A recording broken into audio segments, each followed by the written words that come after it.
مقبوضہ کشمیر کی مسلح جدوجہد شروع کرنے والوں میں آپ کا نام بھی آتا ہے۔ آپ کو کس بات نے ہتھیار اٹھانے پر مجبور کیا؟ کوئی واقعہ ہوا یا وقتی اشتعال تھا؟ 47 سے لے کر 88 تک کشمیری لوگوں نے تمام پرامن ذرائع استعمال کیے کشمیر کے مسئلے کو حل کرنے کے سلسلے میں، کشمیری لوگوں کی آزادی کے سلسلے میں۔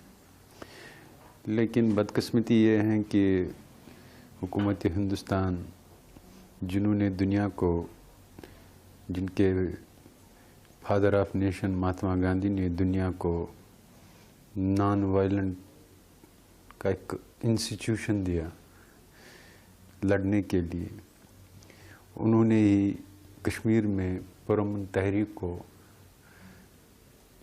ختم کرنے کے لیے وائلنس کا سہارا لیا۔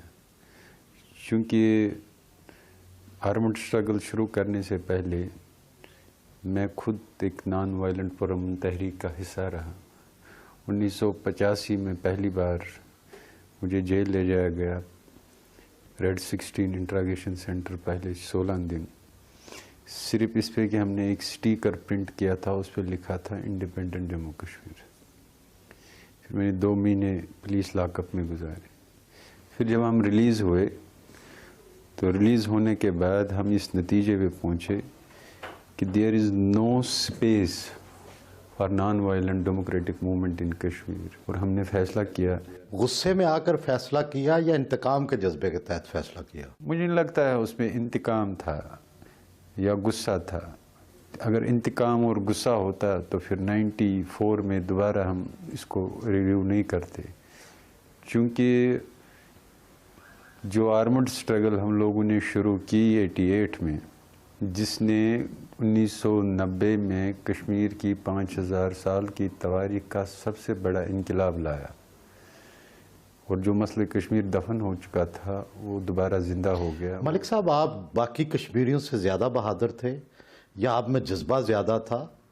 کس طرح سے آپ اس کی تشریح کریں گے؟ مجھے نہیں لگتا ہے کہ میں کشمیریوں سے زیادہ بہادر ہوں۔ I think we were romantic people, romantic revolutionary people, کہ جنہوں نے ایک انیشیٹو لیا اور اس کے پیچھے ایک خلوص تھا، اور اس خلوص کی وجہ سے ایک بہت بڑا انقلاب کشمیر کی تاریخ میں آیا، اور کشمیر دوبارہ انٹرنیشنل راڈر سکرین پہ آیا۔ مسلح جدوجہد کتنی عمر میں شروع کی؟ میں مسلح جدوجہد شروع کرنے سے پہلے ہی گرفتار ہوا تھا۔ 1985 میں میری پہلی گرفتاری ہوئی۔ اس وقت کتنی عمر تھی آپ کی؟ میری عمر اس وقت 19 سال کی تھی۔ کس کلاس میں پڑھتے تھے؟ میں پی یو سی میں پڑھتا تھا، 11th میں۔ مسلح جدوجہد کرنے والے کا لہجہ اتنا نرم کیسے؟ یہ طاقت سے نہیں لڑی جاتی ہیں، جسمانی طاقت سے۔ اس کے لیے ایک انٹرنل رومانٹسزم کی ضرورت ہے۔ اگر آپ کے پاس ہیں تو آپ اس میں شروع کر سکتے ہیں، اور یہی رومانٹسزم ہمارے پاس تھا۔ کتنی بار جیل گئے ہیں؟ مور دین 200 ٹائمز۔ اور کتنا عرصہ رہے جیل میں؟ 10 سال سے زیادہ۔ سب سے زیادہ تشدد کہاں پر ہوا اور کس طرح سے ہوا؟ سب سے زیادہ میرے جیل کا سخت ترین پیریڈ تھا 4 سال کا سالیٹری کنفائنمنٹ، جس میں میں نے پہلے 6.5 مہینے دلی کے تہاڑ جیل میں گزارے، ڈیتھ سیل میں۔ اس کے بعد مجھے وہاں سے آگرہ سینٹرل جیل بھیج دیا گیا، وہاں پاگلوں کے ساتھ 1 سال رکھا گیا۔ Then my weight reduced to 42 kg۔ پھر مجھے Delhi all India medical institute لایا گیا، جہاں پر پھر میرا والیو ریپلیسمنٹ ہوا۔ پھر جو 2.5 سال اور تھے وہ بھی میری سالیٹری کنفائنمنٹ میں گزر گئے۔ پھر 99 میں جو ہندوستان کی سب سے بدنام جیل ہے، جودھ پور، راجستھان، وہاں 9 مہینے گزارے۔ اسی طرح 2002 میں جب مجھے دوبارہ نان وائلنٹ ڈیموکریٹک موومنٹ میں جموں میں چھنی انٹراگیشن لے جایا گیا، there I have lost my right ear hearing. پھر 11 مہینے جموں جیل میں رکھا گیا۔